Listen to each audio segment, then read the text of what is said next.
Alright, so the first thing we're going to do to solve this problem is to make a list of knowns and unknowns.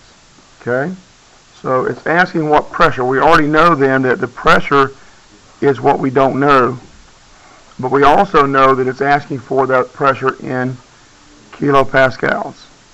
Okay, we know that we have 20 moles of gas, so N is the symbol we have for moles, 20.0 moles, and our volume, that's V, equals 25.0 liters, and temperature, remember temperature has to be in Kelvin. In this case I already gave it to you in Kelvin. If you had to convert to Kelvin, you'd use that 273.15. You had to add that to the Celsius temperature to get Kelvin, and subtract it to get back to Celsius. But in this case, I made it a little bit easier for you in that I gave you the temperature in Kelvin. So we got P, N, V, T. The only thing we need is R, and R has to match the pressure units. And since we're looking for kPa, I'm going to look on here and find a value for the universal gas constant, R, that has kPa in it. It's this one right here. A lot of students will tend just to write down the number. It's not just the number, okay? It's the number and all the units of measurement, so the fraction has to be included. So 8.314 liters times kPa, kilopascals, over Kelvin times moles. The whole thing all together makes up the gas constant we need. Okay? And then we're going to write the equation that we need. The equation that fits all these knowns and unknowns is the ideal gas law. So we've got all these variables in this problem, and then we're going to plug in what we know and solve for what we don't know. So we don't know P. I'm going to leave it just as P here. We know V, 25.0 liters, and that's going to be equal to N. Here is 20 moles. And then we know R. R is 8.314 liters times kilopascals over Kelvin times moles. You've got to have the entire fraction there. It won't work out the way it needs to work out if you don't include that. And the last variable here is temperature, and temperature is 290 K. So the way that we solve for problems like this is we want to isolate the unknown. The unknown is P, and to get P by itself on this side of the equal sign, we need to divide both sides of the equation by 25.0 liters.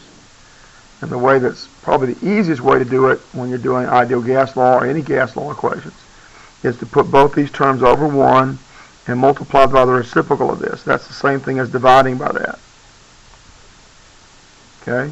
If I do it to this side, I've got to do it to this side. So I want to put these two terms over 1 as well and multiply by the reciprocal of this. Put this same term over here. 25.0 liters.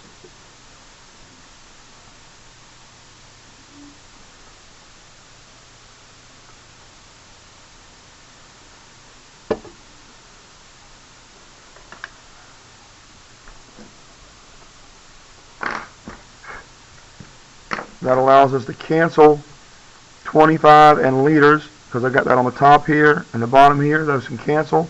I'm left with pressure. That's what I want to find. Okay? If I've set it up right, I should be able to cancel all the units on this side except kPa. I need a pressure unit for sure, but the question actually asks for the pressure in kPa. So let's see what happens then. Moles over moles here. Moles on the top, moles on the bottom cancel. Kelvin on the top, Kelvin on the bottom cancel. Liters on the bottom here. The liters on the top here cancel. The only thing I'm left with is kPa. So I know I've set it up right. I've just got to plug it in the calculator correctly.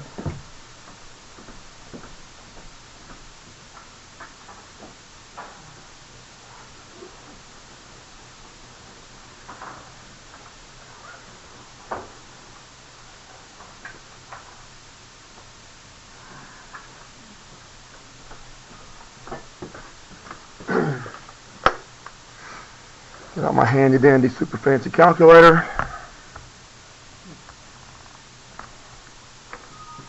So we're going to put in the 20 here, multiply it times the 8.314 here, and then multiply it also by that 290.0 there. And the way that I've taught you to do it will work on every calculator that I know of anyway. So you multiply these together, hit enter, then divide separately the things that are on the bottom. When I say separately, if I have more than one thing to divide by, I'd hit equals in between each one of the divisions. I only have one thing to divide by here because dividing by 1 just gives me the same answer. I don't really need to worry about that. So I'm going to divide by 25, 25.0, and I get this answer here.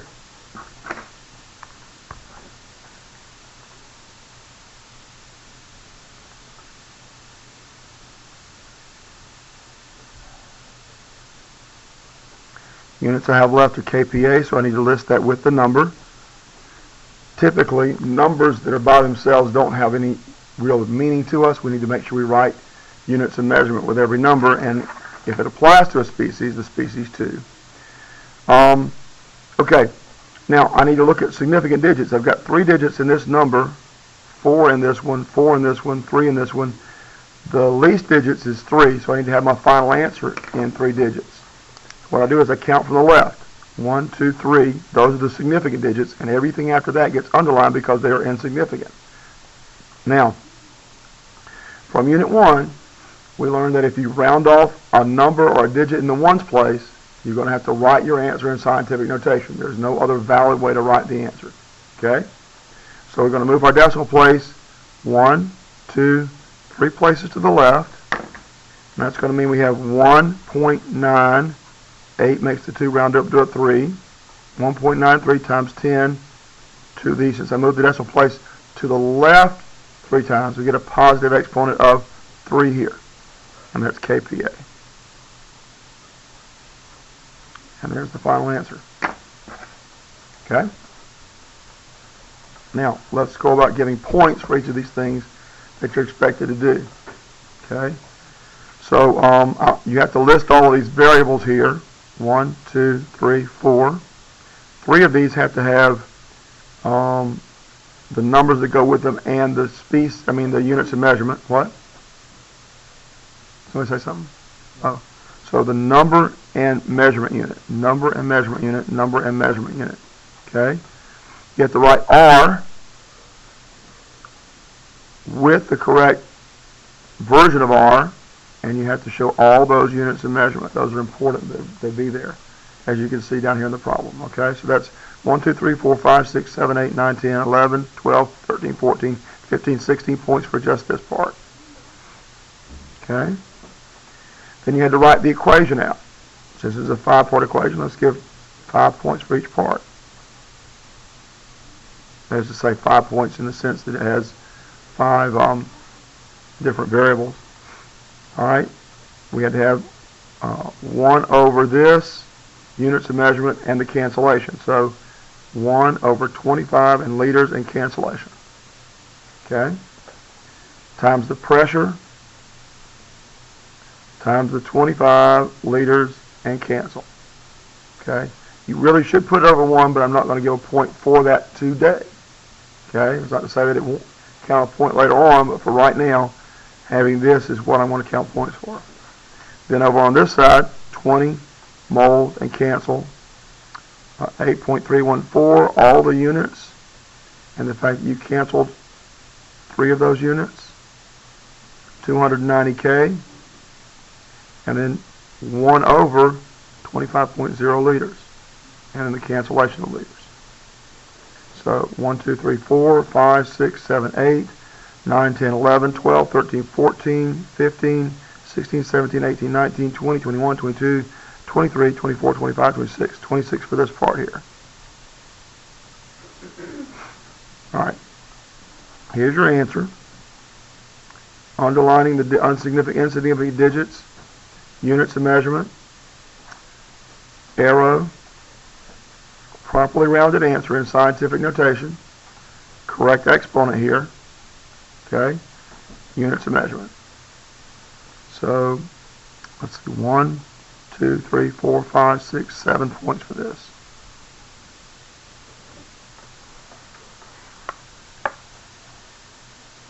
Yep. Yeah, since I'm tweaking the practice test for where we are right now in the semester, I'm actually working on the practice test right now. I'll have it done this afternoon. I'll try to email it to everybody so you'll have a copy of it tonight. All right? So 16 plus 5 plus 26 plus 7. That's a total of 54 points. Anybody else add that up? Get the same thing? Hmm?